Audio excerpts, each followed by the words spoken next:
You're listening to The Art of Imperfect Adulting. I'm your host, Amy Stone. Here, I share stories from real people navigating the adventure that I call adulting.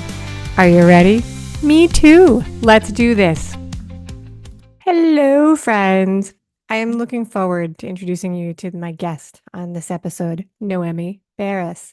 Noemi's journey began when she was just 16, when she left home as an exchange student. And this was the first of the cultural experiences that have changed her daily global perspective. In this episode, we talk about how these adventures have influenced her approach to business and to life. And this, it turns out, is a little bit of a trending topic on the show. That's fun. A lot of people are sharing stories about how moving and changing locations have impacted their lives. And that means there's probably lots of people listening who have questions about whether they should move and change their life. I love it. Let's do this. Noemi Beres, welcome to Imperfect Adulting. Thank you so much for having me today, Amy. It's a pleasure. Yay! All right. Are you ready for a fun chat? Absolutely. Let's do it. Let's do it. So the topic you suggested was talking about moving between cultures, and that you started doing this when you were about 16 years old. Does that sound right? Yes, that's absolutely correct. All Yes, right. So normally, the way I start these interviews is by pitching a softball question about where are you now. But I actually think that the better question for this story is, where did you start? Like, where were you born? And feel free to tell the audience as much or as little about your current family as you want. Sure. So I was born and raised in Hungary in Central Europe, and I lived there up until I was, age 16. But then I always wanted to go away from Hungary, and I always wanted to live in a different country. And that was my intention since age, I don't know, 6. I always told my parents that I just want to go away. I want to explore the world and travel, and I'm an only child, so yeah, they supported it because we always kind of a traveling family, and we went on different holidays in Europe. So they supported me, but of course they were a little bit scared that like their little girl, age 16, is traveling abroad. And I was an exchange student in Denmark when I was 16. So basically I spent a whole year with a Danish family, lived with them. I went to a Danish school, and I just learned the language. So it was a very great experience of my life. And I think it really helped me to become the person who I am today, because you just grew up so quickly, so fast when you're an exchange student, and when you are with in a whole different culture and a completely strange family. Yes. And it's you really have to adapt and align with their customs, with their traditions, with their life, with their language. Obviously, everybody spoke English in Denmark, and they're very good, at speaking English. But still, it was a whole new culture for me. And I was from a small town in Hungary. I had no experience traveling, although I had previous travel to London when I was about 14. But that was kind of a school trip. But yeah, but just living abroad alone, before Zoom, before the internet, before mobile phones.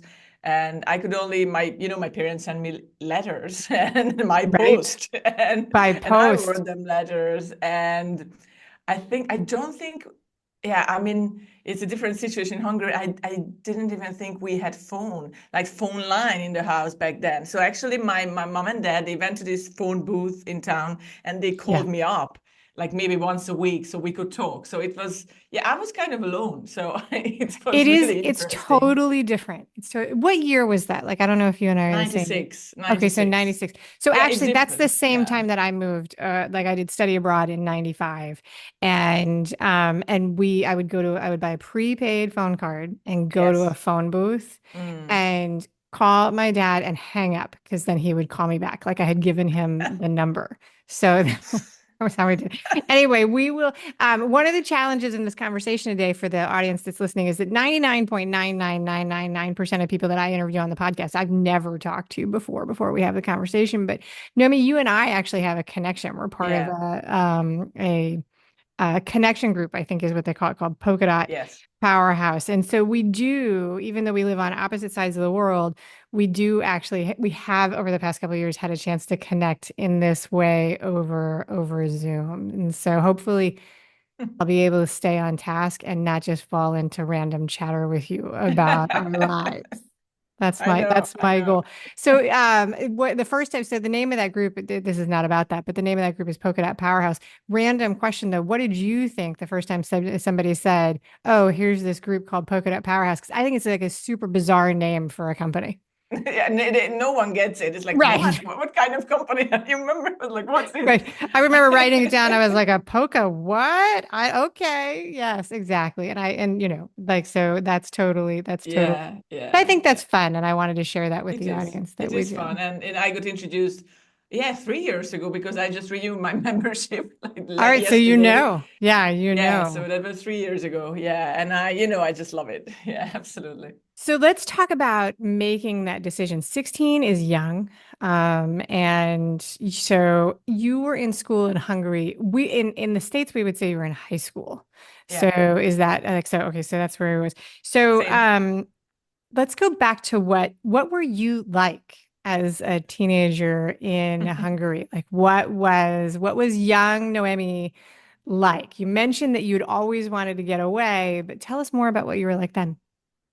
I didn't feel well in that environment. It was too small for me, and I was pretty shy. And I wasn't your typical teenager, so I like the teenagers I knew back then from my hometown. So I was most focusing on my studies, and I knew I was going to university. So I was just study, study, study. And then this opportunity came along with the American Field Service, AFS. That was the organization I went to Denmark. Actually, my dad found me the opportunity, and my mom wasn't happy about it because, like, what? It's like, Yeah, and I had the option to go to Canada or to go to Denmark. And then my mom told me, it's like, no, you're not going like across the pond. You're staying in that's Europe. too So far. too far for me. And so I stayed in Europe. But yeah, going back to your original question, Amy, is that, yeah, I was shy. I was quite introverted. I always loved music, art, books. So yeah, kind of a bookworm. I loved learning languages. Like at Okay. age 7, I started to learn English. And but I just wanted to discover the world, and I just wanted to know other places. And I knew deep down that that place is not going to be my home forever. Even, at age 10, I knew that I'm kind of destined to travel and destined to discover this whole new world out there. And that's what I did at age 16. And wow, I mean, that was a huge difference between the culture and teenagers in not a huge difference, but it was like a cultural shock to my system when I Sure. moved from there to Denmark. And also, it was a great opportunity to meet amazing people from across the globe, from Brazil, from Japan, from Turkey, from different countries, and all these teenagers in one place in Denmark, and it was just fantastic. And I'm still in touch with a couple of those since '96. So Oh, that's it's amazing. That's yes. amazing. All right. So that's very cool. And I think it's interesting that you already knew at such a young age that you did not feel tied to the place that you grew up. So let's put it in perspective for people who are listening. So you were living in Hungary and you had been studying English. Okay, hopefully I did not insert my foot into my mouth here, but so your native language was Hungarian? Yeah, correct. That's Okay. correct. Yeah. And then you studied English. Anything else? German, French, German. Okay. a little bit French, and yeah, and that was it. But then I That ended she up in says that this. was it, even though most people, I'm in a country where most people only speak one language and it's really regional. It's really, really regional, even Yeah, with I that. mean, it's a bit Hungarian. You can get too far because we are Right. just one tiny country in the world who speaks this very strange and very difficult language. So Well, and then you went to study in Denmark, which is very yeah, similar. So they would speak Danish, but they're the only people who speak Danish. And so yeah. like that was so then when you moved there, I don't actually know. I'm going to ask a question again. Hopefully, I don't insert my like culturally insensitive foot into my mouth. But so Danish, they speak Danish, and then what are the other languages they speak? Do they? Is English, it very good English? English. Okay, Yeah, okay. since they are since they are kindergarten or something, they're very good at English, and they love American English. And they watch a lot of American movies, and he's really a huge fan of America, Yeah. all in all. So it was very interesting, and they love talking to English to me, even in the class. And sometimes the teacher told them, it's like, no, can you just switch back to Danish with Noemi because she needs to practice Danish. But I did anyway, so I learned it. So that was cool. But That is the challenge. So now I live in South Florida. I live in Miami, which is a bilingual city, and I would when my kids were growing up, I would take them to places where people spoke Spanish to try and force them mm, to practice their Spanish. But so many times we would be in places and people would just default to English. I was the grouchy adult behind, like, speak Spanish to my kids. And so, but that's it. It really, really has changed because now we have Google Translate and all of the things. It's a totally different situation. So you were speaking Danish, which I also don't think is a particularly easy language, but you had some starts there. Okay, so thinking back to today, you've got all this traveling experience and you've done all this immersion, you've gone through this and learned all these skills. But when you were 15 thinking about doing this, 16 when you did it, did you have any fears about this experience? Like, what were you nervous about? of course, I mean, you are in a strange country with a Yeah. strange language, and yeah, we have all those fears. And of course I had, I just miss my family. I miss my mom and dad, and I was their little girl. But on the other hand, it was such a cool experience that, and plus, all the friendships I made, they really kind of balanced it out. That I was kind of homesick. I had times when I was homesick, and when you're a teenager, you have your hormones are everywhere, and your head is all over the place sometimes. But my mom was always my rock, and I could always tell her anything, which was great, or just write down everything because obviously we didn't talk much. So, but obviously, yeah, you have those fears, and I didn't really think about those fears when I was there, but people told my parents, and it was actually kind of upset with them. It's like, how could you do this to your daughter? As if they did something wrong, or it's like, how could you do this to your only daughter and only child, and just leave them to this country? She will be Yeah. on drugs and alcohol and and everything. But I wasn't, because they trusted me. They knew what kind of person I am at age 16, 17. So I didn't do anything that I wouldn't do at home. And yeah, they trusted me. And that trust was, I think, is really important, because they knew I'm not going to do any crazy stuff. Obviously, I had my first like kind of alcoholic drink there, and more of those. Okay. The rules are different than in the US. So kids They can definitely drink are, but like, you were still a kid and you were living I with a was a kid, yeah. family. Yeah, you were living with a Yes. family. I did a high school exchange with a student program, and that was more like summer camp where we were breaking the rules, but it was much shorter than what you did. Yeah. And so I think that I think that it's a testament to your personality that you were like, sure, sign me up for this program and I'm going to go for a school year. So then you come back to Mm. Hungary at that point, and then and you're still just a kid. I don't know how old you were when you would have finished your high school level education. Yeah, I was 18 Yeah, because we so, are 18 when we finish it. Yeah, I so was you came 18. back for a year.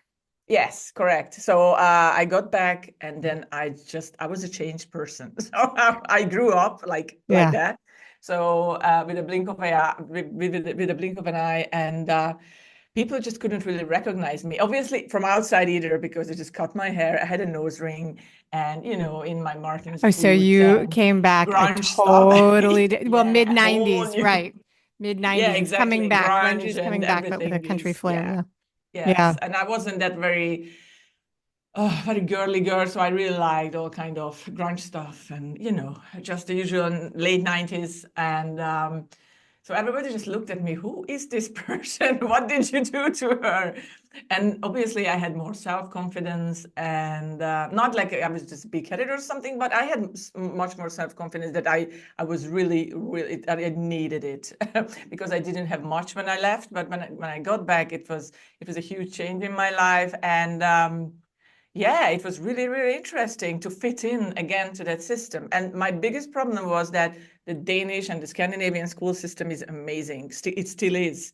It's the kind of freedom and creativity that really helps you at school. And I learned like different languages. I learned Latin, I learned Spanish, German, English at school, and not in the same level that we did in Hungary, because that was like, just learning like sentences and words. But there, it was kind of like a university level of teaching, even in high school. So that was just amazing. And I just experienced like how much freedom you can have while learning in a different country. And I was just kind of gobsmacked when I got back. It's like, oh my God, this is so wrong. I mean, they shouldn't do this to me. And I sometimes I told that to teachers, and they weren't happy about it. So yeah, and they just didn't really recognize me anymore, to be So that was it. honest. And so then did you stay? We're going to fast forward and talk about Yeah. how this first experience has impacted how you've lived your life as an adult. So did you stay in Hungary for university, or did you immediately begin country hopping right away for your education? And how has that unfolded? Yeah, we didn't have that option because Hungary wasn't a part of EU back then. Okay. So you didn't have that option. I wish I did have, because I could straight, go back to Denmark, and Yeah. I would want to go to university there. Now you can do it, but not back then.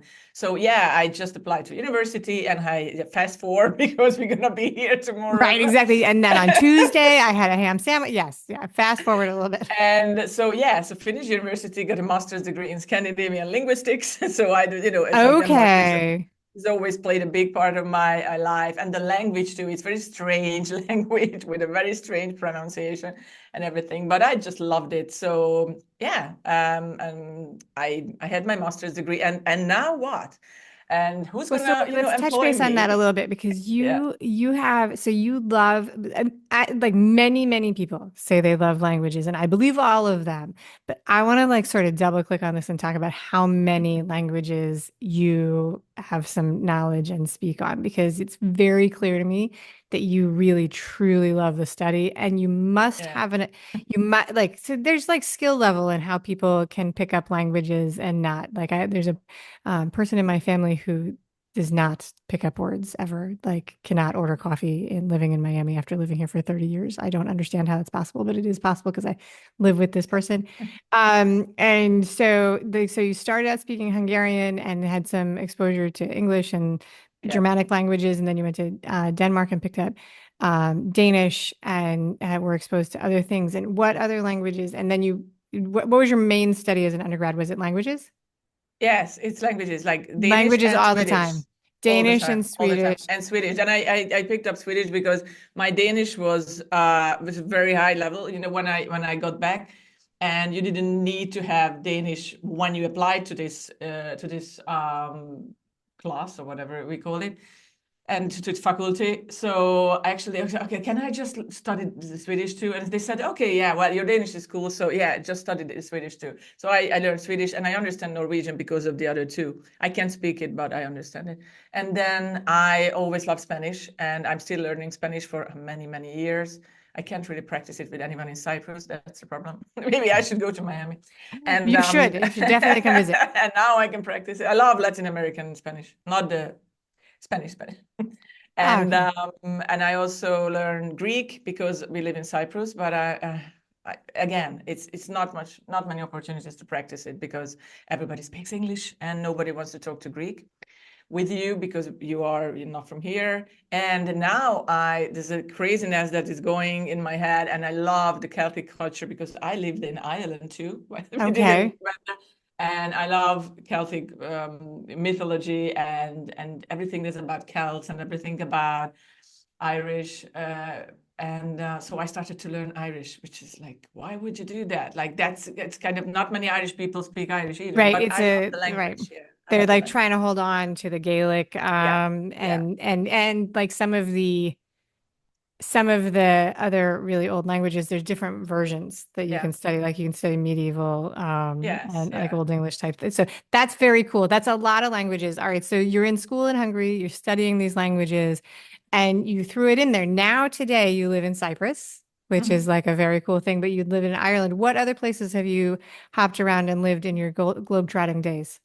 Not living, I mean, lived there in Denmark, Ireland, and Cyprus. Those are the Okay, those are the places, threes. but Okay. traveled around from Morocco to different part of Europe, and yeah, and I just always loved doing that. I mean, we lived in Ireland for 7 years, with my husband.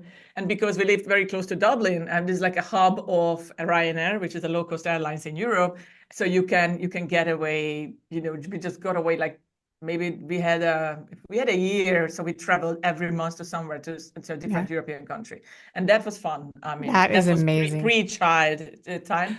And So yeah. so it was fun for sure. So Yeah. yeah, Ryanair and EasyJet, is that still a Yeah, thing? it's Okay. another one too. Yeah, yeah. That has totally changed European travel versus back Hmm. in the day when it was, 12 hours to get from, Yeah, Paris that's to true. Berlin on train, right? It's Yeah. like, and so yeah, now you can just zip around, and as long as you don't want to take any belongings with you Yeah, and with check just any a luggage. it's a backpack and that's it. And you just went there for 2, 3, 4 days and you were fine and it was just fun. Yeah, absolutely. Super fun. Oh my gosh, that's amazing. All right. So, and you also mentioned, let's talk a little bit about, because, one of the things with travel is that traveling with small people is more expensive and a little bit more work. But you Mm. are no longer like a single person gallivanting around there. You have a family these days. You're married. Yes, correct. I'm married like for many, many years. And also we have a son who is 12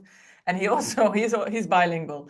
And you know what? It was so funny, Amy, because I always wanted a bilingual child. And that was like my plan in my head, even when I was in my teenage years. Like when I have a child, I want him or her to be just bilingual or just speak another languages or raise him in another culture. And voila. I mean, my son goes to a British private school in Cyprus. He has this perfect British private accent. Yep. And then he also speaks Hungarian because we speak Hungarian at home, and he learns Greek. Yeah, well, that's another story.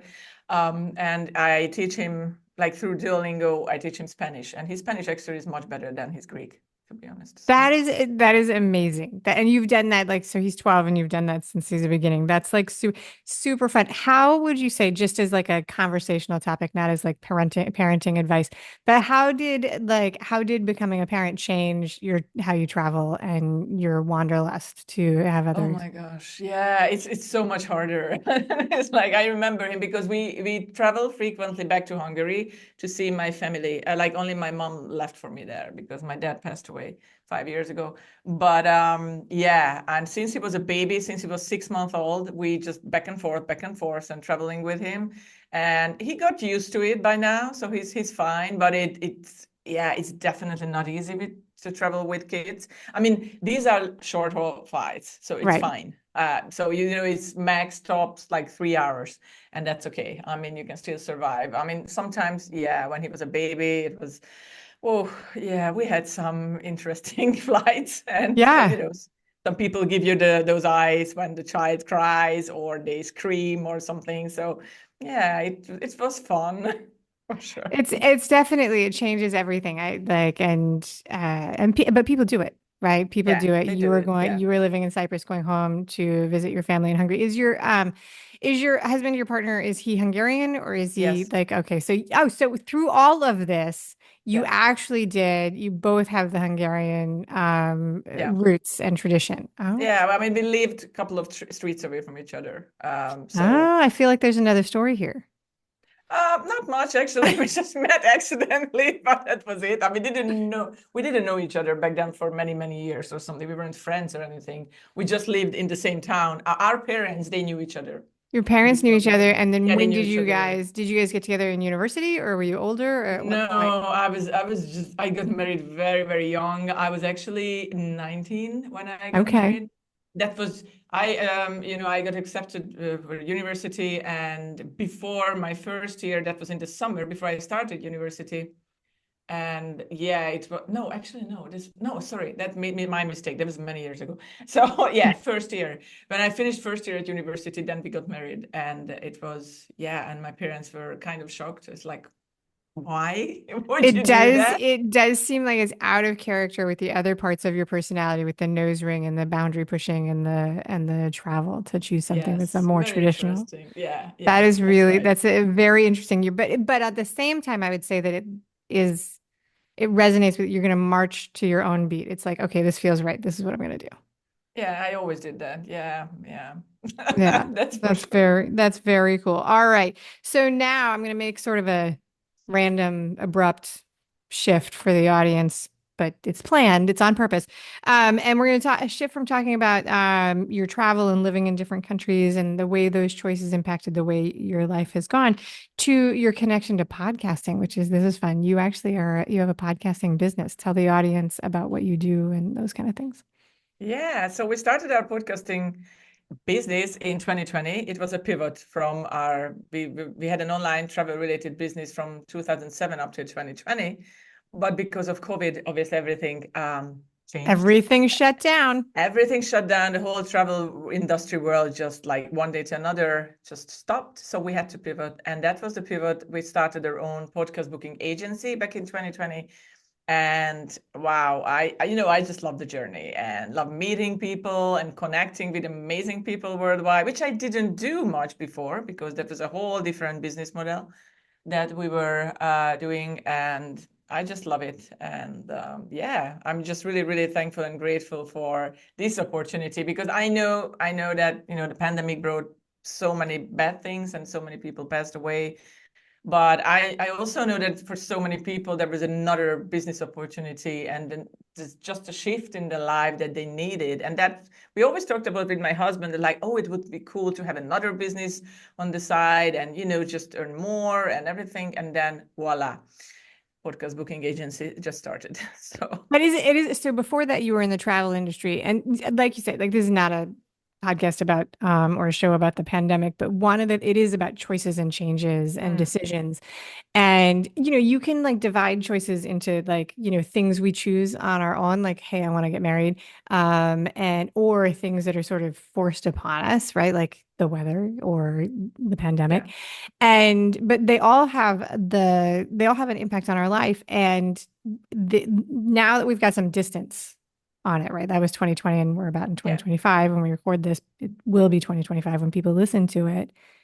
So many people had forced decisions during that time, but also a lot of people had choices to make decisions. So, with jobs and hobbies and Mm, professions and choosing to choose something that was more remote with work or not and all of those things. And I think that the further we get away from it, the more we can reflect on how that impacts us moving forward. yeah. Do you guys talk about going back to do another travel business now that things open up, or you're all in podcasting all the time, never going back? It's still alive. I mean, the business is still alive and still kicking. It's not as good as before. I mean, Okay. we just couldn't reach back to that height. Excuse me. And yeah, no, and I wouldn't go back to that because I really enjoyed this. Okay. Uh, connecting with people across the globe. So yeah, it was to compare to this, it was kind of boring what I did before, and I just realized that now. It's like, oh, this is so much more fun and I enjoy it so much more. That is amazing. And I love that you shared that with us. I think about the comparison we talked about you in 1996 and how you were communicating with your parents by the old post mail where we had to write airmail on the Mm, outside because there were two different, I don't even know if yes, non-airmail exists these days, but you remember that it was different stamps. yes, yeah, the stamps, the blue Um, one or whatever that Right. we And used. it would, and the thin paper because it was being weighed. And Yes. today you and I are talking, we can see each other Mm, face to face. We use like, I mean, it is completely different the yeah. way we connect with people. And that is like a cool, cool thing. All right. So I want to thank you for sharing the story about the choices you made when you were a kid and the many, many globetrotting adventures you've had and the languages you speak. And now we're going to wrap up. Here's how this works. I'm going to give you three questions. The Mhm. idea is these are rapid fire. You're a professional at this, so I have high expectations, but I have to tell you that I have a 100% failure rate at this. The idea is that you answer in a very short way, like just a couple of words, and so far everyone has failed. So if you're up for the challenge, we'll do it. Okay. What is something that reminds you of your childhood home? The smell, it's always the smell. The smell. And yeah, the smell of the garden, the smell of my old room. Yeah. All right, very good. What did it smell like? This is the reason Oh, everybody fails because I home. always It's ask. home. There's no way to describe it. Yeah. I am the reason this fails, by the way, because I ask that I have all question, follow-up question. Okay. So What is the title or story or topic of the last book you read or listened to? It's the Art of Living by Thich Nhat Hanh, and Oh, yeah. I just the Art of Living, the way of like a Buddhist monk lived, and I'm listening to this actually just like I'm almost finishing it. Have you read it? Have you listened to it or heard it before? Because that's not new, Mm. right? It's not a new book, eh?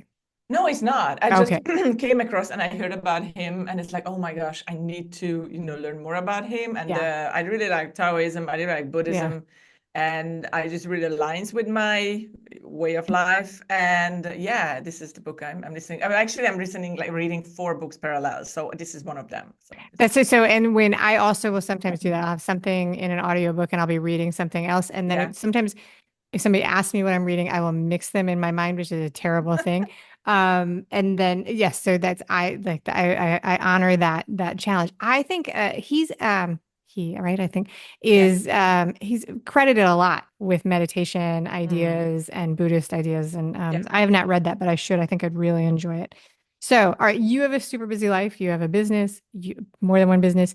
You have a family. You have kids a kid. What is something that you personally do for fun, a hobby or a pastime that we haven't already talked about today? Oh, I have a lot. I have a lot actually. I'm an artist, No, so we I didn't talk make about that at all. No, no, I make mixed media collages, and that's one of my passion, and that's what I do in my free time. And I love drumming. I have different drums. I have a hang, I have a finger drum, tongue Wow. drum. So yeah, music and art. Yeah. Okay, so you're drumming, and you're a visual artist. Oh my God, that is fantastic. I love that. I did not know. I knew about the visual art, but I Mhm. did not know about the drumming. I love that. I love that. All right. That's it. That's our interview. Thank you very much, Noemi. Thank you for being a wonderful guest on the Art of Imperfect Adulting. Thank you so much for having me, Amy. I really enjoyed it. Thank you for listening today. I hope that you enjoy the show. And before I go, I want to encourage you to become a bigger part of the conversation. Obviously, subscribe wherever you're listening to the show. Listen to more episodes. That'd be great. Obvi again, please write a review and tell your friends about the show. That truly is a great help for getting the show in front of new people.